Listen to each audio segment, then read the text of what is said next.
far more effective, providing it's the right message delivered the right way. Obviously, I would say that. The other way, of course, is to see what it generates in the company. You know, what is achieved.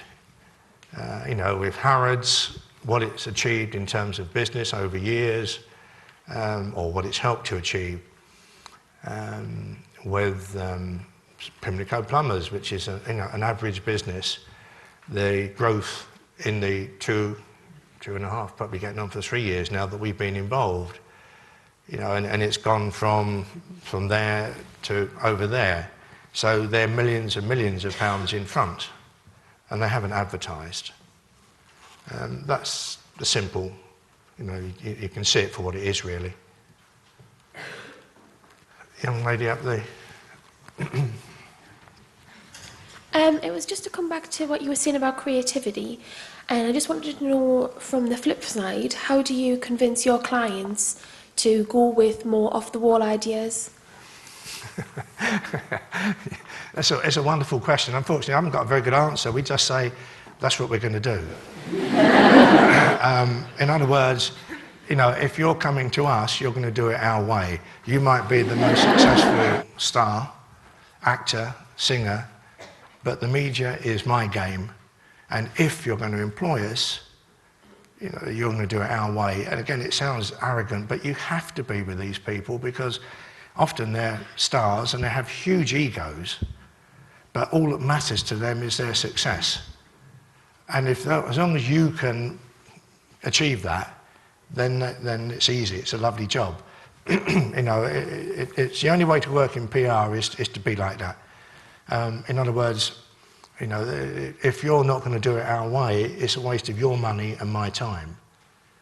And you know, it's easy for me to say it now, but I used to say it 40 years ago when I was just starting out, launching Tamil and Motown and Tom Jones and Engelbert and people like that, because I always had the confidence. And from an early stage, I was lucky we were getting massive results. My part in the success of the Beatles was non-existent. But what they did for me was incredible because, you know, in the beginning, if you wanted to know where they were or would John Lennon do an interview or a copy of the latest album or the latest, you had to come to me in EMI press office. So I built up contacts worldwide, and because they were the biggest ever, people assume, well, look what they've done, he must be good, which was total nonsense, but it worked for me. And then we launched Tamil and Motown, and then Diana Ross and Stevie Wonder and the Jackson 5 all became clients, and they all did quite well. And the fact is, 40 years later, they're still quite well known. So, very, very lucky position, you know, from my own point of view, but always back your own judgment. True, when I told Freddie that the editor of The Sun had been on to me about him eating a hamster, he wanted me to try and stop it. His manager wanted me to try and stop it. They thought it would be damaging. So I said, no, I'm going to encourage it. I did a deal with Calvin Mackenzie. You know, we did the hamster story. Second day, we did a photo of him with a hamster on his shoulder, which he called Sandwich. But they promised that they would do that, and they did. And we launched, you know, so he was about to do a British tour. There were half a dozen dates, more to be added. They were sold out in 2 seconds. They added another 100 dates, which were sold out in 5 minutes.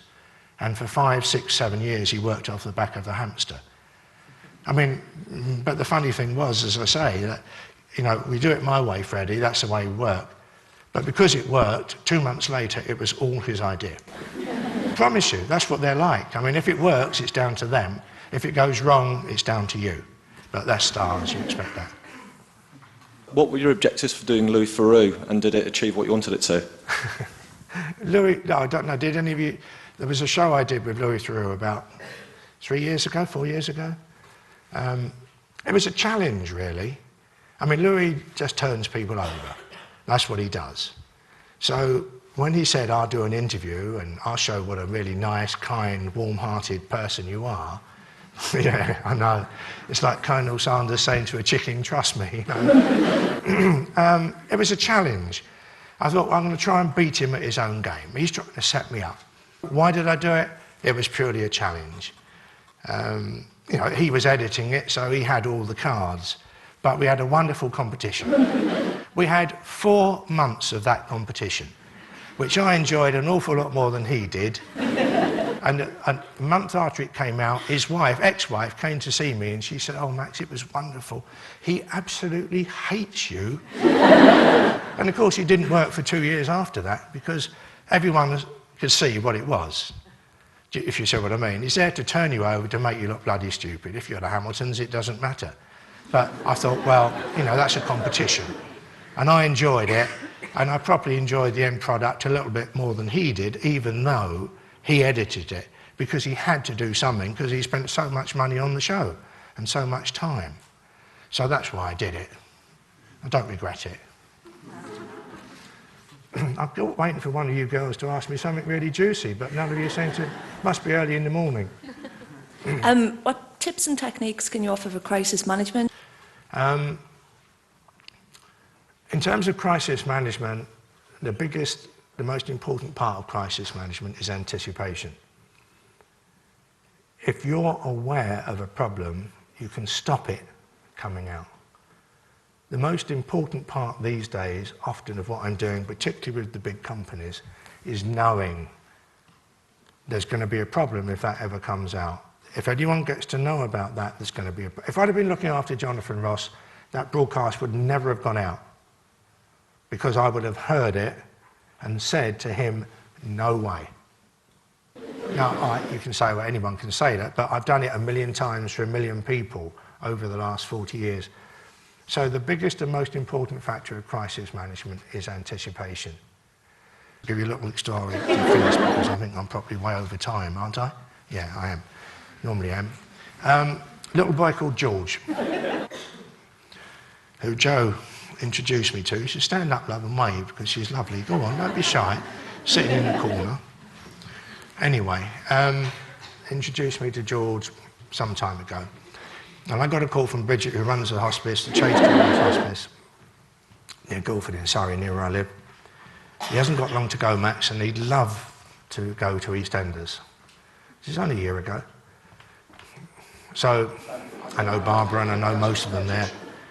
He's 8, George. So we sent down one of these revolting American stretch limousines, which we got from the company free of charge, but he loved it. In he climbed with his girlfriend, who was 9, Mum and Dad, and a brand new video camera that we'd bought. I have a thing called Max's Magic Fund, which I top up all the time, and it means that they can pay for things the following day. They don't have to wait a week to get a headstone, to get parents flying back from, to take people on a holiday, to do this, do that. Fine. So it's all come, you know, financially out of that. Picked him up. Mum and Dad filmed the whole thing. Nurse, of course, went with him. He went to EastEnders. He met Barbara and everybody there. And she took him around and made a real fuss of him. And he was laughing and giggling. He had lunch with them.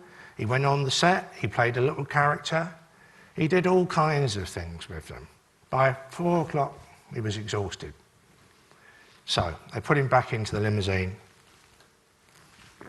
And don't forget, Mum and Dad had filmed this all the time. Got into the limousine, fell asleep. The following morning, he died. His last day on earth was full of love and laughter. And his mum and dad have got that on video, as opposed to seeing him lying in a bed, dying. I can do that. I do it every week, because I want to, and I'm in a wonderful position that I can. That's the most important part of public relations and what I do. Forget the stars, forget the companies. That's what really makes magic for me. I can do that. You know, every week at X Factor, there's children there from children's hospices. Every one of them meets Simon Cowell, has their picture taken, meets the stars, whatever, whatever. When we did This Is Your Life with Simon, there were 2 children I took on last year from the hospice. One of them, unfortunately, has died. But you can make magic things like that every bloody day of the year. And believe me, I do. Not just for that hospice, but for hospices and kids all over the country. Because I can, and because I want to. And because there's an awful lot of stars that owe me an awful lot of favours. So, I hope you have a wonderful conference.